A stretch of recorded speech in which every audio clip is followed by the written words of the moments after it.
Hal-hal yang sering bermasalah ketika motor Anda injeksi, merek apapun itu pasti listrikan akan bermasalah jika dia sudah menemui usia pakai atau kita sering sebut usia paripurna kelistrikan.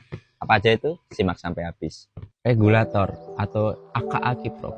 Jangan salah, hal seperti ini dapat memicu kerusakan pada aki maupun kelistrikan yang lain ketika dia sudah overload maupun tidak ada pengisian. Dan usia kiprok itu tidak dapat diprediksi mau kapan hidup mau kapan mati, kita tidak dapat memprediksinya. Yang lain selain kiprok yang sering bermasalah adalah soketnya. Soket kiprok ini sering kebakar karena kiprok ini sangatlah panas dan sekun-sekun di dalam kiprok ini seringkali meleleh karena adanya thermal atau panas. Yang kedua adalah box sekring. Box sekring ini seringkali bermasalah jika Anda menggunakan aksesoris yang tidak sesuai ketentuan dari pabrikan masing-masing. Kalau dia tidak leleh di bagian sekunnya, biasanya dia leleh di bagian sekringnya. Kenapa sekring bisa leleh? Biasanya Anda sering terkena sekring palsu yang harganya cuma seribuan. Yang ketiga adalah bending starter. Jika dia tidak bermasalah di soket yang terbakar maupun kabel yang kebakar, biasanya bendingnya yang bermasalah. Kalau dia bermasalah, dia cuma bunyi cetek-cetek tok, tidak akan bisa bunyi starternya.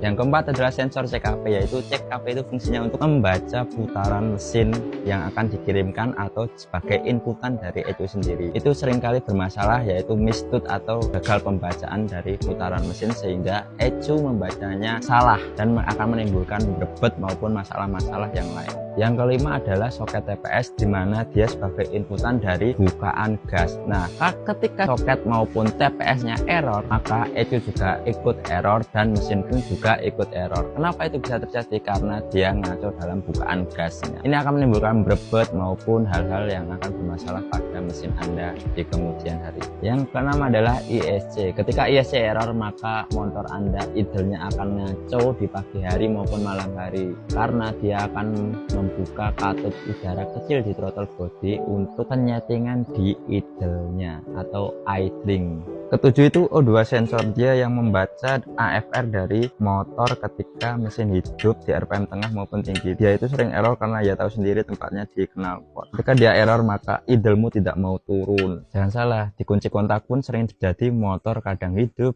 kadang kena lubang dia mati.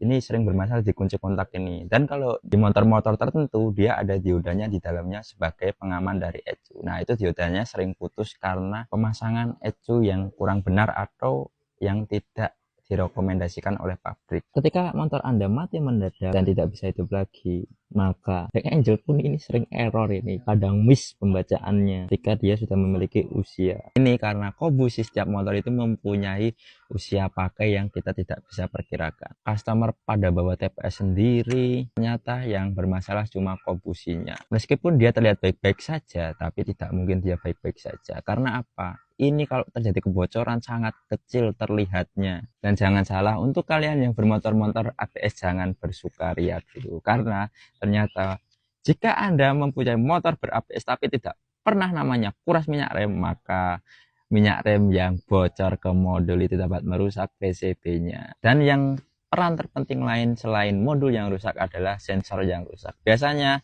di ininya kalian sering kena pukul di rotornya ini ketika ganti piringan atau ganti ban. Ketika dia tidak lurus, maka pembacaan dari modul ABS ini error. Meskipun mesin Anda kuat, belum tentu kelistrikannya kuat. Jadi semua motor itu pasti akan mengalami namanya paripurna di kelistrikan. Jadi jangan salah, semua kerusakan belum tentu tentang mesin. Bisa juga kerusakan berawal dari kelistrikan. Jujur aja, siapa yang kelistrikannya yang error malah yang dibelah mesinnya. Banyak kok kayaknya di sini. Dan jangan lupa tetap stay young, red face.